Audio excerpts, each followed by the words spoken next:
இனிய காலை வணக்கம். அதிகாரம் 41 கல்லாமை, கல்வி இல்லாமையின் இழிவு. குறள் எண் 410. விலங்கோடு மக்கள் அணையர் இலங்கு நூல் கற்றாரோடு ஏனையவர். உரை: மக்களை நோக்க விலங்கு எவ்வளவு தாழ்ந்ததோ அவ்வாறே கற்றாரை நோக்க கல்லாதரும் தாழ்ந்தவர் ஆவர். விலங்கும் மக்களும் வேற்றுமை எவ்வளவு அவ்வளவு கற்றாரும் கல்லாரும்.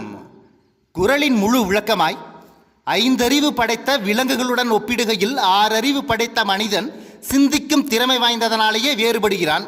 அதுபோல மனிதருள் ஒளிமிக்க நற்சிந்தனைகளை தரக்கூடிய நூல்களை கற்றவரிடமிருந்து கற்காதவன் வேறுபடுகிறான்.